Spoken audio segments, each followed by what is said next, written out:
नारायण। आज हम आपको धर्म और पाखंड इन दोनों को दिखाते हैं। वस्तुतः जहाँ पर हमारे सनातन धर्म के अनुसार, वेदों शास्त्रों के अनुसार धर्म की प्रतिष्ठा होती है और अपने धर्म का उत्थान करना ही प्रत्येक व्यक्ति का परम कर्तव्य होता है, ऐसी शिक्षा हमको वेदों के द्वारा प्राप्त होती है। किंतु वर्तमान काल में जो पाखंड फैल रहा है, कुछ एक दृश्य उसके हम दिखाते हैं। वर्तमान समय में पाखंड कैसे फैल रहा है।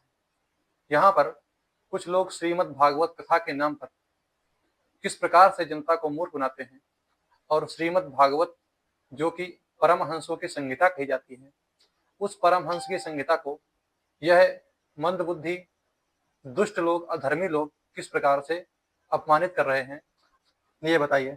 यहाँ पर ये डोले सोले अच्छे हैं, ये कथा का क्या स्वरूप है और ये कैसे जो है चुनरी ओढ़ करके जो है, क्या बताएं, ये जो है स्त्रैणियों की जो है हरकतें कर रहा है ये व्यक्ति।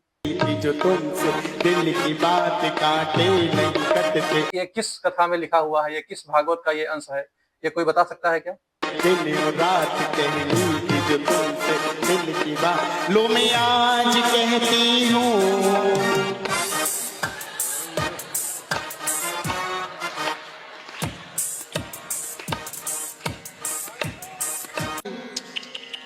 एक बात तो तुम्हारे डोले सोले भी सबके बढ़िया हैं, ये तो सब।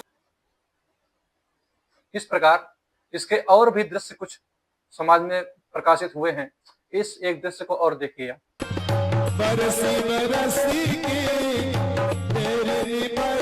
यह जो गीत गा रहे हैं और जैसा ये अभिनय चल रहा है इस दुष्ट का, यह किस भागवत में ऐसा लिखा है, यह आप विचार करिए, जरूर देखिए।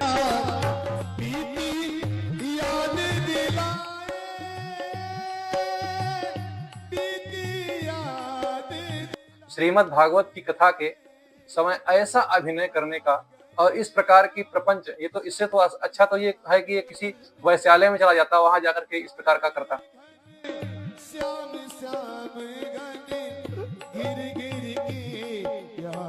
श्रीमद् भागवत की परंपरा को केवल ऐसे अधर्मी लोग नष्ट कर रहे हैं और उसको दूषित कर रहे हैं। इसको सुनिए आप। उसमें रो करके भी दिखा रहा है और ये पराकाष्ठा तो तब होती है एक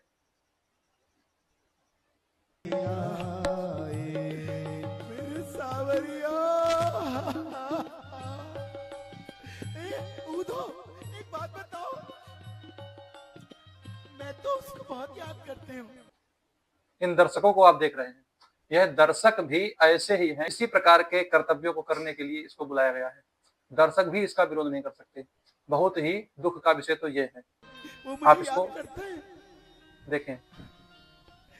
अरे माँ तू बड़ी धन्य है, बहुत धन्य है यशोदा मैया। यह नौटंकी नहीं है तो और क्या है? इसको क्या कहेंगे? ये नाटक नहीं है?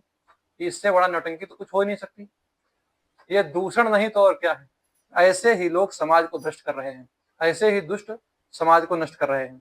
और जब ऐसे वक्ताओं से लोग कथा सुनते हैं तो उनके पास क्या विवेक रहेगा, क्या ज्ञान रहेगा? आप विचार करिए। ना ही कोई उनके पास अपना विवेक होगा, ना ही कोई उनका अपना कोई ज्ञान होगा, ना ही कभी समाज को वो कोई अच्छी प्रेरणा दे पाएंगे। यदि किसी प्रकार की कथा कहेंगे भी तो उल्टी सीधी कहेंगे।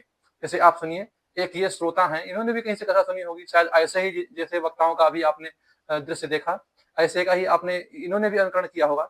इनको सुनिए। रामचंद्र जी खाने का इंतजाम करने जंगल में गए। माता सीता को एक ये भी इन्होंने सुना है कि रामचंद्र जी खाने का इंतजाम करने के लिए जंगल में गए थे। तो राम जी कब गए थे पता नहीं, किस रामायण में पढ़ा पता नहीं, कहां से सुना। अपनी झोपड़ी में छोड़ गए और लक्ष्मण को बोले कि तू सीता मैया की रक्षा करेगा। इतने में रावण आया सोने का हिरण बनके। आया कि नहीं आया? हाँ, अब बताइए, रावण कब सोने का हिरण बन करके आया था? और जनता से पूछ रहे आया कि नहीं आया? जो श्रोता है, हाँ बड़ी प्रसन्नता से हाँ आया। ये विवेक रह गया है इनका, इतना ही ये इन्होंने सुना है। ऐसे दुष्ट जो कथावाचक जो आपने पूर्व में देखे। सोने का हिरण बन के आया। सीता मैया लक्ष्मण को बोली मेरे को ये हिरण चाहिए। लक्ष्मण बोला ना मैया, भगवान राम कह के गए हैं कि मेरे को आपकी रक्षा करनी है। उसने बोली नहीं, मैं तेरे को आदेश देती हूं, जाओ और हिरण को पकड़ के लाओ। लक्ष्मण के पास 4 अब सीता मैया लक्ष्मण से हिरण मांग रही हैं। वाह भाई वाह, कथावाचक वाह। लक्ष्मण चला गया और वो रावण अपना वेश चेंज करके और सीता मैया का हरण करके ले गया। अब आपने इनको देखा होगा, तो कई सारे हरकती लोग ऐसे ही हैं जो इस प्रकार की नौटंकी करते हैं।